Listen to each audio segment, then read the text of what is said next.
I have talked about how I don't expect anything of you. In fact, it's true. All I want you to do is stand on your own principles. This is how we achieve real freedom. It is the morality most of us have without contradiction.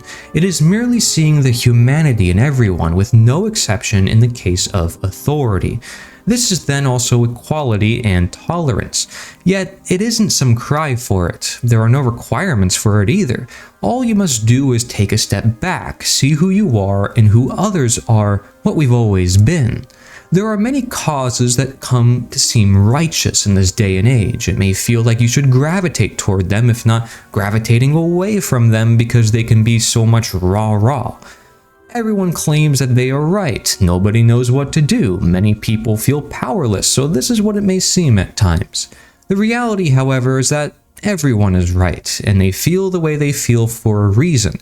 That can't go underlooked or overlooked. But with that means due equal respect to others who are right among you. That is, if you can see what they do or think, the things they do or think. When you get to meet someone and see their livelihood, their upbringing and family history, you start to see yourself in them, at least to the point of a sense of sympathy and understanding that we are merely living different experiences in the same reality. So why is it that this should be mentioned? How is it that everyone should be appeased or appealed to? Well, nothing will go the way of any one individual. In fact, nature always has for us planned more than we can perceive, as it is more than we can perceive. But nonetheless, we come to perceive it, and when we open our hearts and minds to each other, we may come to perceive it better. But if on the other hand, we close our minds and hearts from one another, perhaps we create imaginary borders and titles and positions in society. We want to impose our ideology on others. Then we have a world that, due to your intolerance, becomes quite intolerable. Equally so, your lack of responsibility contributes to the lack of society's ability to respond. Your lack of freedom contributes to society's slave conditions. Then too, if you permit violence, perhaps in ways you don't understand, you contribute to society's permissibility of violence, the mere begging or asking for chaos.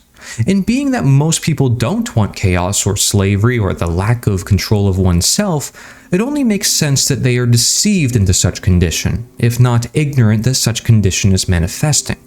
And ignorance it is indeed, especially when they ignore my mere warnings that ask them to merely open their senses. Society at one point of time has given in their nature to those who claim to take nature's authority. And as generations went by with such permissiveness, the nature of both oneself and their worldly authority in God or nature itself has faded in connection. That does not mean philosophers do not see it, for they would be among the few that do. The problem is, society may not want to listen to philosophers if they've long listened to the media or to the politicians who ever feed unconsciously on the philosophers of the past, but not present. We shouldn't be merely living indoctrinations of our youth, but yet we are, and we bring it into our old age so not to realize that we have been indoctrinated, the same way we could have ever had allowed ourselves to lose our connection, to contradict ourselves, but never see it. Well, we can see it all if we are present, if we are free, but a mind never present nor free will only see what it is given, but mostly what is comfortable and conformed. That is, until the situation becomes so uncomfortable or they feel the need to non-conform.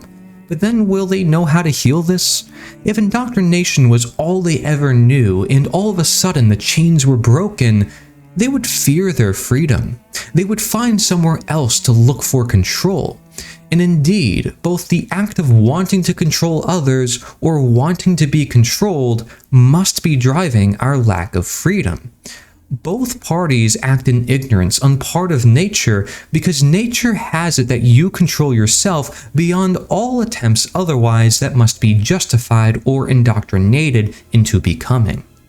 Nature works with ease, effortlessly creating the life around us, and yet here are humans trying to control everything around them. For when do they consider if they should work with the self-organizing nature of nature?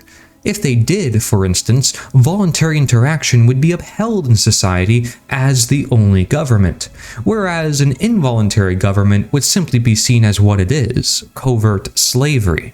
If everything be voluntary, competition in markets are allowed, varieties of solutions emerge, people can more easily pursue the life they desire.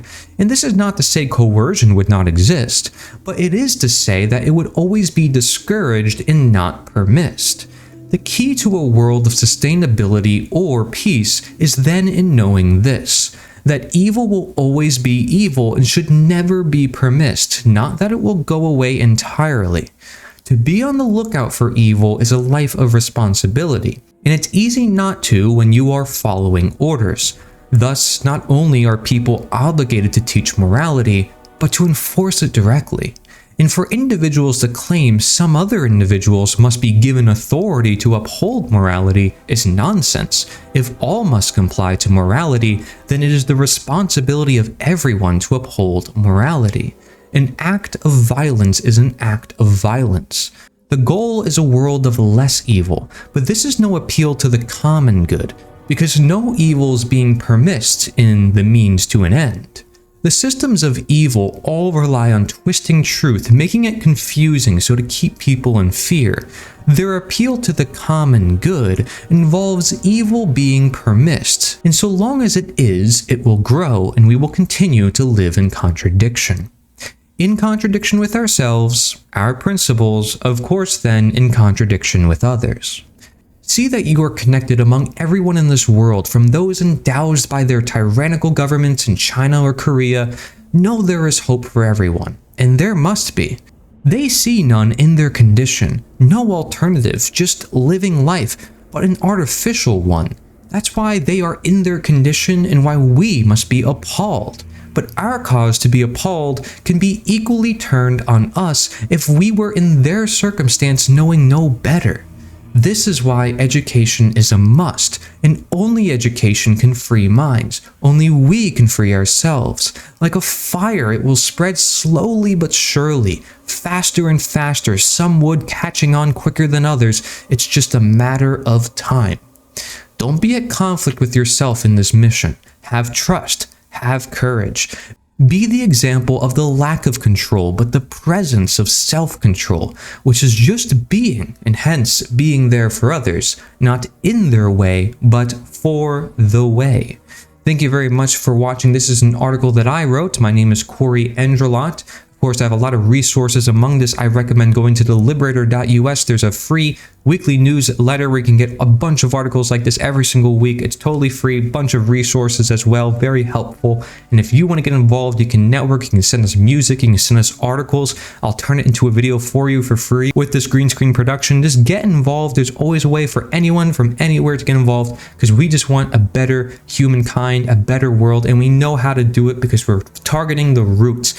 And if you don't know what those roots are, I'm going to put some questions on the screen for you, but I want you to think about these questions and then come back to us. Share your thoughts, write a comment, let us know what you think. If you have to, write an article or response. We want to hear from you. We want to get people involved. Thank you very much for watching.